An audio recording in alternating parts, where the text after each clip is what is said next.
안녕하세요. 웜의 신박 6월 3일 금요일 순서입니다. 아주 기분 좋은 금요일입니다. 왜 이렇게 이번 주 금요일이 기다려졌을까 생각해 보니까 다음 주 월요일까지 쉬는 날이더라고요. 그래서 3일 연휴입니다. 토, 일, 월요일. 어, 아주 날씨도 너무 좋죠. 요즘 약간 이제 더워지기 시작은 하지만 저녁 때 이렇게 길을 걸으면 느낌이 너무 좋지 않습니까? 그리고 여의도 공원 이렇게 녹음이 우거진 여의도 공원을 저녁에 걸어 보면요, 아 정말 행복합니다. 그러면서 이제 뭐 순댓국 한 그릇 먹고 뭐 김치찌개 한 그릇 먹고 이렇게 산책을 해보면 더할 나위 없이 행복한 날씨입니다. 우리나라에 이렇게 사계절이 뚜렷한 사계절이 있다는 게 너무나 감사한 일이라는 생각을 요즘 또 하게 됩니다. 아무튼 이 좋은 날씨 많이 만끽하시고요. 오늘 기사가 여러 가지 기사가 있는데 오늘은 좀 국제 뉴스 많이 다뤘습니다. 한번 기사 보도록 하겠습니다. 매일경제에서 나온 어 앤드류 이종화 기자가 또 쓴 기사네요. 아마존, 알파벳, 테슬라 연이은 액면 분할 뉴욕 증시에 단비가 되나라고 되어 있고요. 아마존이 지금 20대 1 액면 분할 승인 후에 주가는 5일 동안 17% 넘게 올랐다라고 되어 있고요. 분할 추진하고 있는 빅테크 시총 3.5조 달러가 호재 없는 뉴욕 증시의 기대감 때문에 아마 이렇게 늘어난 부분이 있다라고 얘기하는 것 같고요. 약세장 속에 단기 랠리 있겠지만 하락장 수개월간 지속될 듯, 그런 또 우려의 목소리도 있다라는 그런 기사입니다. 옆에 오른쪽 표가 나오는데요. 액면 분할 승인 후에 반등한 아마존이라고 하면서 5월 24일 날 2082달러였다가 지금 2433달러까지 되어 있는데, 액면 분할은 5월 25일 날 승인이 났다고 합니다. 그 전에 액면 분할 발표는 진작에 했었는데 승인이 난 게 5월 25일이었었네요. 그리고 S&P 500 상회한 액면 분할 기업 주가라고 되어 있으면서 액면 분할 후에 12개월간 주가 상승률을 기준으로 해서 S&P 500이 9.1% 정도 수익이 났을 때 액면 분할한 기업은 25.4% 정도 수익을 났었다라는 통계치를 올려놨고요. 그리고 여전히 어두운 월가 전망이라고 하면서 이제 모건 스탠리가 8월 달에 S&P 500 3,400까지 하락 가능이라고 적혀 있고요. 그리고 CFRA 리서치에서는 단기 반등했지만 지속은 불가능하다. 그리고 오펜하이머에서는 랠리 지속되려면 시장의 신뢰가 필요하고 BTIG는 S&P 500 단기 반등 후 3,400까지 하락할 거다라고 얘기를 했습니다. 과연 정말 3,400까지 하락을 하는지 한번 보고 싶은데요.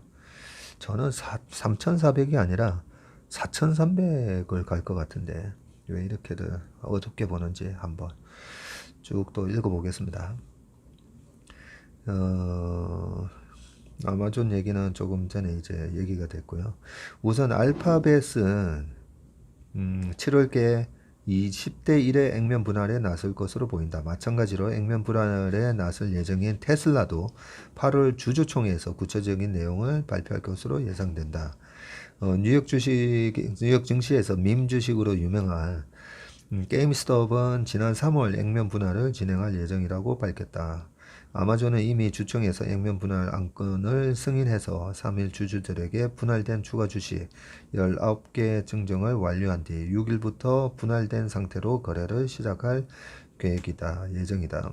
액면 분할 계획을 발표한 주요 4개 기업의 시가총액은 아까 3.5조 달러가 이 주요 기업의 시가총액이었네요. 3조 5천억 달러, 약 4,368조 원이 넘는다. 뉴욕 증시에서 액면 분할이 관심사로 떠오른 이유다. 특히 액면 분할을 완료한 기업들은 역사적으로 주가가 상승한 사례가 많아 호재를 찾기 어려운 뉴욕 증시의 가뭄의 단비가 될 수 있다라는 얘기를 했습니다. 뱅크 오브 아메리카에 따르면 1980년 이래 S&P 500 기업들 중에 액면 분할에 나선 곳은 분할 후 12개월간 S&P 500 지수 대비 평균 16% 높은 주가 상승률을 보였다. 아까 그 표에 9%에 반해서 9에다가 16 더하면 25잖아요. 그게 이제 평균적으로 16% 높게 됐고, 이 이유가 이제 특정 기업이 액면 분할을 하더라도 해당 기업의 내재적인 가치에는 아무 변화가 없다. 액면 분할은 매출이 증가하거나 실적이 개선되는 등의 효과는 주지 않기 때문이다. 단 기존 주가가 비싸 부담을 느끼던 개인 투자자는 쉽게 투자할 수가 있다. 국내 증시에서는 카카오가 지난해 4월 액면 분할한 뒤에 약 2달 만에 주가가 55% 급등했던 사례가 있다. 크리스토퍼 하비 웰스파고 수석연구원은 액면 분할에 나서는 기업들은 통상 좋은 주가 흐름을 보이고 호재가 많은 편이며 펀더멘탈이 좋아지는 경우가 많다며 이 세 가지는 시장에서 좋은 신호로 인식된다고 밝혔다라고 되어 있습니다.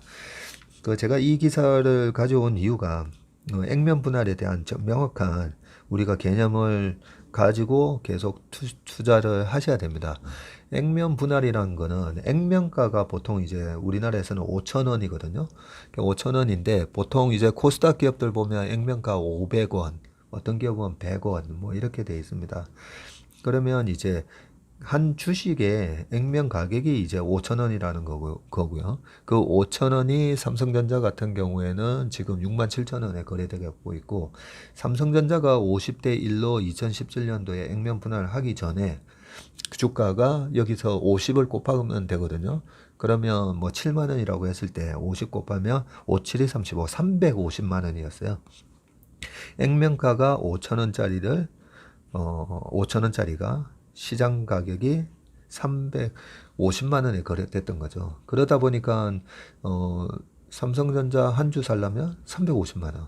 워런 버핏의 버크셔 해스웨이도 한 주 살려면 1억. 뭐 이러다 보니까 살 수가 없잖아요. 그랬을 때 이 액면 분할을 50대 1로 해주면 5,000원짜리가 100원이 된 거죠. 그래서 지금 삼성전자의 액면가는 100원이라고 보시면 되고요. 이렇게 100원이 되면 어떻게 되겠습니까? 주식 수가 50배가 늘어나는 거죠. 그렇기 때문에 실제로 자본금은 전혀 변동이 없습니다. 단지 주식 수만 늘어나는 겁니다. 주식 수가 늘어나다 보니까 조금 더 쉽게 설명을 해드리면, 제가 혼자서 이제 회사를 만들어서 혼자 1억짜리 회사를 만들면 저 혼자 이제 1억 갖고 있잖아요. 그러면 5,000원짜리 액면가 주식을 5천만 원으로 하시죠. 5천만 원. 5천만 원으로 하면 그 5천원짜리 만장의 주식을 제가 갖고 있는 거죠. 만장. 그러면 액면 분할을 해서 1,000원으로 액면가를 5천원을 500원으로 했다 치자고요. 10분의 1로. 그러면 액면가는 이제 500원이 됐지만 주식은 분할이잖아요. 분할. 그러면 액면 분할을 10분의 1로 분할했으면 주식 수는 10배가 늘어나는 겁니다. 10배. 그렇게 해서 주식이 만주가 아니라, 조금 전에 제가 만장이라 했네요. 만주가 아니라 이제 10만 주가 되는 거죠. 그렇게 이제 주식 수가 늘어나게 됩니다. 하지만 왜 액면 분할하면 주가가 올라가지? 너무 비싸서 못 사던 사람들이 이제 사기가 편해지니까 수요가 늘어나는 효과가 있는 거죠. 모든 가격의 원리는 수요와 공급. 이 수요와 공급에서 주식을 사는 수요가 늘어나면서 주가가 올라가는 그런 영향이 있습니다. 그 다음에 이제 서울경제 기사인데요. 중간이 3.7억 원, 미기업 연봉 1위는 알파벳이라고 되어 있습니다. 최근에 그 인건비가 많이 상승한 부분이 계속 월가에 부담이 된다라는 얘기가 많이 나왔었잖아요. 도대체 미국 기업의 인건비는 얼마지? 저도 궁금하더라고요. 그 기사가 서울경제 이태규 기자님이 쓰신 건데, 작년 테크 기업이 상위권을 휩쓸었다라고 돼 있으면서요. 지난해 미국 구글의 모회사 알파벳과 페이스북 모회사인 메타 직원들의 연봉의 중간값입니다. 중간값이 30만 달러, 약 3억 7천만 원에 육박한 것으로 나타났다. 야, 중간값이 3억 7천만 원이네요. 팬데믹 이후의 경기 활황과 테크 기업들의 구인난이 맞물린 결과로 풀이된다 라고 되어 있고요. 월스트리트 저널은 그 기업 정보 업체 마이로직을 인용해서 S&P 500 지수 종목 중 453개 기업을 분석해 이같이 보도했다. 직원들의 연봉 중간값이 가장 높았던 기업은 알파벳으로 전년보다 8% 오른 29만 5,884달러를 기록했고, 메타가 29만 2,785달러로 11% 상승했다. 다국적 제약사 인사이트가 24만 달러, 브로드컴이 24만 얼마. 자료에 따르면 453개 기업 중 278곳의 연봉 중간값이 상승했으며 150곳의 연봉 중간값은 10만 달러를 넘긴 것으로 집계됐다. 여기서 453개 중 278곳만 연봉 중간값이 상승했다고 하니까 요거에 약간 좀 그 착시가 있을 수가 있겠네요. 제가 이 기사를 읽으면서 그러면 나머지 기업들은 연봉 중간값이 안 올랐네? 그러면 인건비 부담이 크게 오른 게 아닌데 라는 생각이 들 수가 있잖아요. 조금 전에 이제 페이스북이나 저기 아마존 얘기도 있었지만, 근데 직원 수가 엄청나게 늘었어요. 직원 수가. 직원 수가 엄청나게 늘었던 부분이 있기 때문에, 실제로 중간값 곱하기 늘어난 직원 수. 그러니까 P하고 Q가 다 늘어난 거죠. 그렇게 좀 보시면 될 것 같습니다. 월스트리트 저널은 테크 기업의 연봉이 최상위권을 차지한 것은 지난해 IT 분야에서 구인난이 극심했기 때문이라고 분석했다. 우수한 직원의 이탈을 막고 유능한 직원을 데려오기 위해서 빅테크들이 임금 인상폭을 키웠다는 것이다. 반면 자율주행 업체 앱티브는 멕시코 공장 정규직 노동자의 연봉 중간값이 7,500달러로 최하위권을 기록했다. 935만 원. 네. 또 매일경제신문 기사인데, 주 40시간 사무실 근무가 싫으면 떠나라. 머스크가 재택근무 직원들에게 선전포고를 했다고 합니다. 네. 요즘 이렇게 재택근무 또는 이제 뭐 스타벅스 가서도 막 일 많이 하잖아요. 네, 그런 부분이 약간 대세로 이렇게 흘러가고 있는데, 머스크는 또 우리 천재 머스크는 뭐라고 생각하고 이런 얘기를 했는지 한번 읽어보겠습니다. 일론 머스크가 코로나19 완화를 계기로 전 직원을 상대로 전원 사무실 출근을 명령했다. 구글, 애플, 메타 등 다른 미국의 빅테크 기업들이 출퇴근과 재택근무를 병행하는 이른바 하이브리드 근무를 실시하는 것과 대비되는 선택이라는 평가다. CNBC에 따르면 머스크는 이날 직원들에게 두 차례 보낸 이메일을 통해서 일주일에 최소 40시간씩 각자의 사무실에서 근무하거나 아니면 회사를 떠나야 할 것이라고 밝혔다. 원격 근무를 하더라도 누구나 주당 최소 40시간은 사무실에서 근무해야 된다고 하면서, 여기서 말하는 사무실은 원격 사무실이 아닌 실제 동료가 근무하는 사무실을 가리킨다고 구체적으로 적시했다. 그러면서 만약에 여러분이 나타나지 않을 경우 회사는 여러분이 퇴사한 것으로 간주하겠다며, 특히 연배가 높을수록 더 눈에 띄어야 한다고 말했다. 또 그는 본인의 경험담을 장황하게 설명했다. 여러분은 내가 공장에서 공장 근로자들과 함께 근무하는 것을 본 적이 있었을 것이라고 하면서, 만약에 내가 그렇게 하지 않았더라면 테슬라는 오래전에 파산했을 것이라고 해고했다. 사무실 출근을 요구하지 않는 회사들이 있겠지만 그들이 신제품을 마지막으로 출시한 것이 언제였냐라고 꼬집으면서, 테슬라는 지구에서 가장 흥미롭고 의미 있는 제품을 생산하고 있다면서 이러한 작업은 원격으로 이루어지지는 않는다라고 지적했다. 주 40시간 출근 근무는 공장 근로자에게 요구하는 것보다 적은 시간이라고 강조를 했고요. 직원들의 불만을 의식해서 이런 얘기를 했다고 합니다. 테슬라가 다른 빅테크 기업과 달리 출퇴근을 강조하는 까닭은 산업 특성 때문이다라고 산업 특성 때문인 것으로 풀이되는데, 머스크는 생산 목표를 높여 잡는 것으로 유명하다. 앞서 2020년 4월 코로나19가 정점에 달했을 때 머스크는 캘리포니아 주정부가 공장 내 사회적 거리두기를 강조하자 주정부를 향해서 파시스트라고 발언하기도 했다. 실제로 그는 코로나19가 지속될 당시에도 캘리포니아에 있는 프리몬트 공장을 중단 없이 운영을 했었다. CNBC는 직원들의 이직이 활발한 대퇴직 시대를 맞아 아마존, 애플, 구글, 메타와 같은 다른 빅테크 기업들이 인재 유치를 위해 사무실로 복귀를 강제하지 않고 있다면서 테슬라의 횡보는 이와 대비된다고 말했다. 실리콘밸리에서 이상덕 특파원이 아주 좋은 기사를 써주셨습니다. 서울경제 기사고요. 사우디 가는 바이든, 빈살만은 증산으로 급선회했다라고 합니다. 최근에 약간 빈살만하고 사우디하고 미국하고 약간 소원했었죠. 여기 기사에 미국 사우디가 새로운 관계, 새 국면을 만나라고 하면서 2020년 1일 원유 생산량의 상위 5개국을 지금 써놨는데요. 우리가 이제 사우디가 1등이라고 생각하지만 미국이 셰일 업체들이 엄청나게 많아지면서 미국이 트럼프 대통령 시절에 원유 생산량 기준으로 이제 1등이 됩니다. 그래서 미국이 지금 보시면 1648만 배럴을 하루에 생산하고 있고요. 사우디가 1100만 배럴, 그리고 세 번째가 이제 러시아입니다. 러시아가 1067만 배럴, 그리고 네 번째가 캐나다 514, 이라크가 411.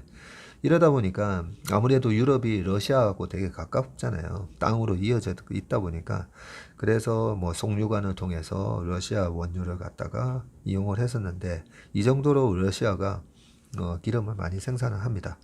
그리고 기름을 이렇게 많이 생산을 하는데 유가가 확 올라 버리니까 푸틴이 상당히 자신감을 갖고 전쟁을 했던 그 이유도, 재정이 안 좋으면 전쟁을 할 수가 있겠습니까?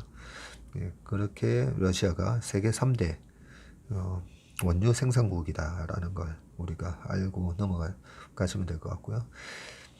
바이든 행정부 출범 이후 급격히 냉각됐던 미국과 사우디의 관계에 변화의 조짐이 나타나고 있다. 바이든 취임 이후 첫 사우디 방문과 사우디의 석유 증산 가능성이 동시에 거론되면서다.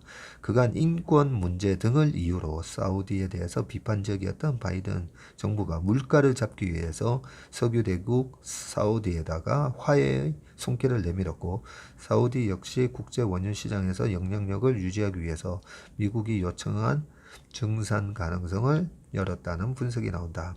다만 양국의 관계 회복에도 불구하고 확고한 파트너로서의 입지를 구축하기에는 한계가 있다는 우려가 제기된다라고 되어 있습니다.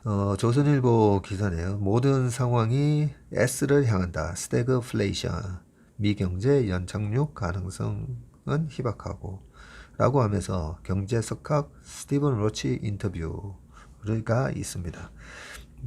이 스티븐 로치 제가 가끔씩 말씀드렸잖아요.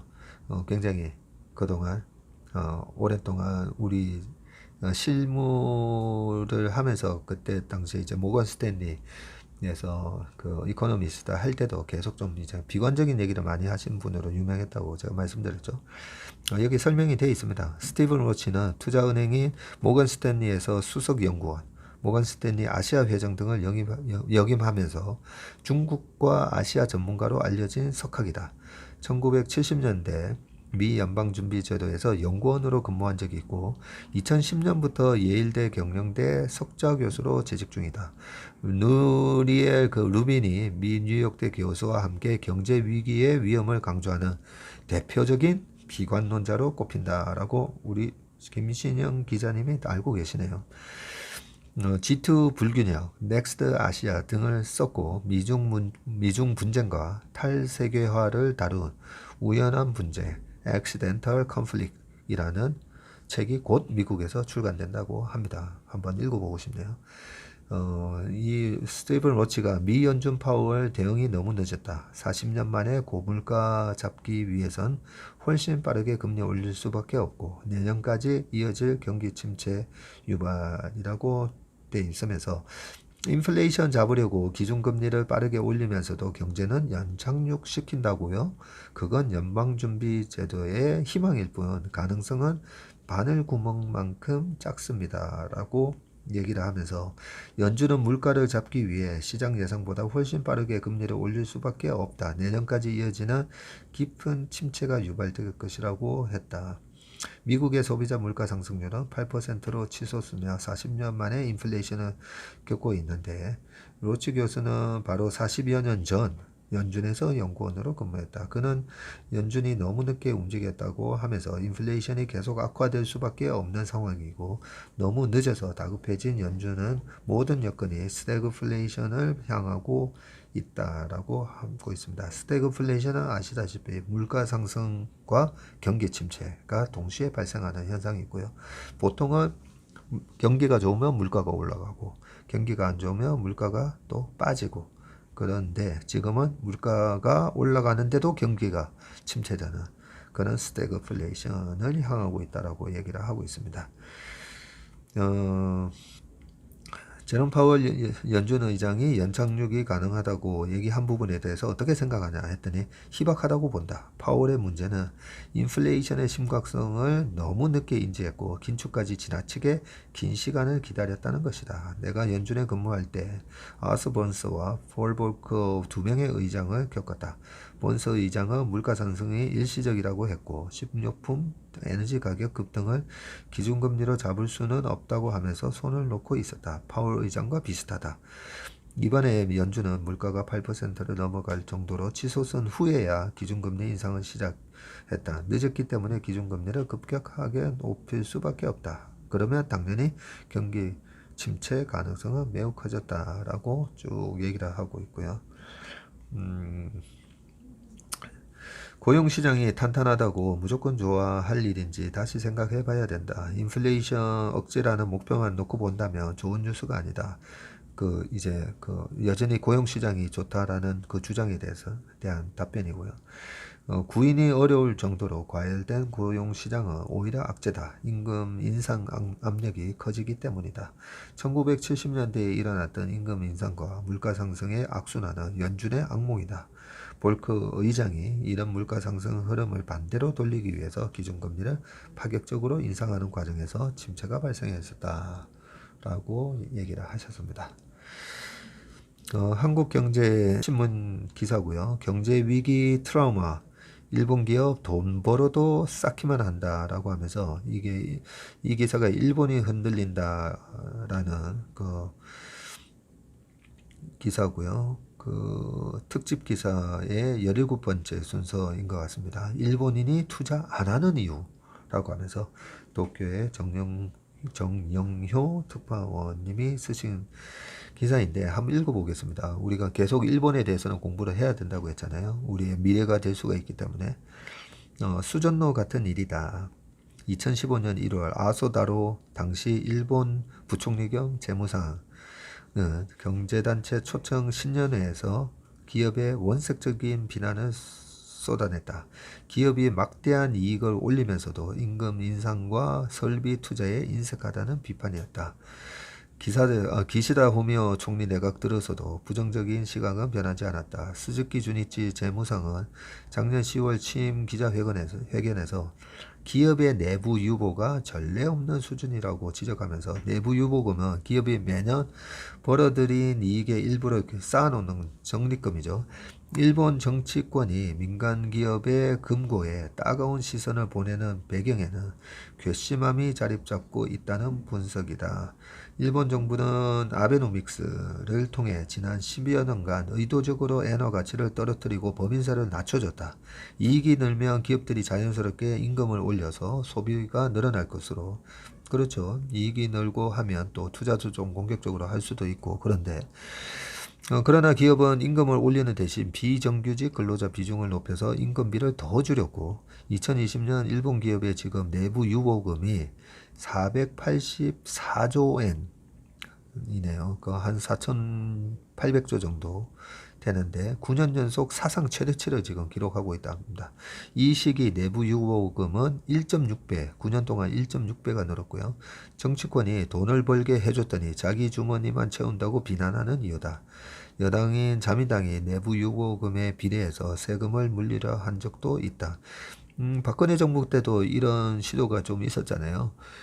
그때 당시에 배당을 높이든지 아니면 또 설비 투자를 하든지 그러지 않고 유보시키는 현금에 대해서 세금을 매기겠다라고 하면서 기업들의 그런 설비 투자와 배당을 늘리라라고 했던 그런 적이 있었었죠.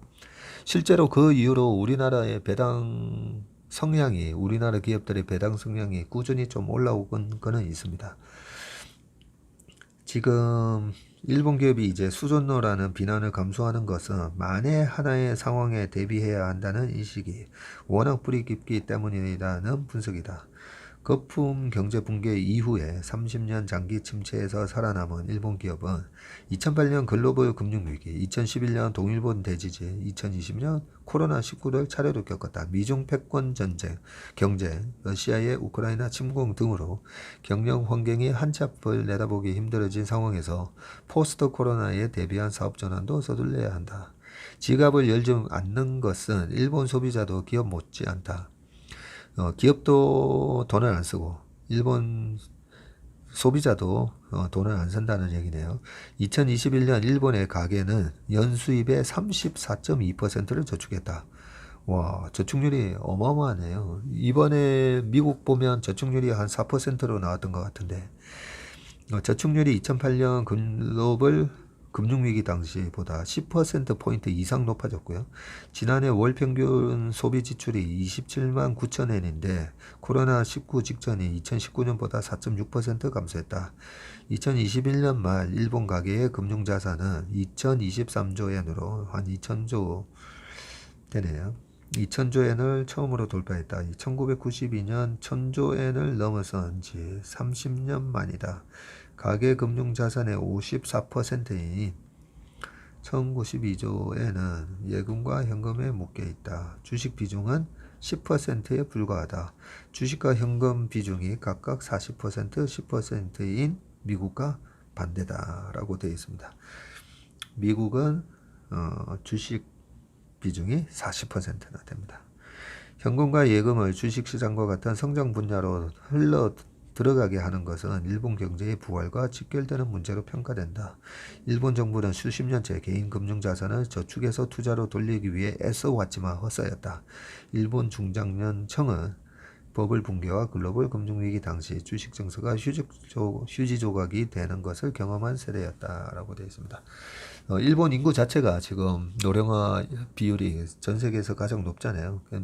나이가 들면 들수록 65세 이상의 인구 비중이 늘면 늘수록 아무래도 노인분들의 소비가 아무래도 적잖아요. 뭐 20, 30대들이 소비하는 것에 비해서 훨씬 적다 보니까 이렇게 돈을 많이 가지고 계시면서도 불구하고 소비가 안 이루어지는 이유 중에 하나는 일본의 인구 구조가 노령화 사회, 초고령화, 초노령화 사회이기 때문이기도 하다는 생각이 듭니다.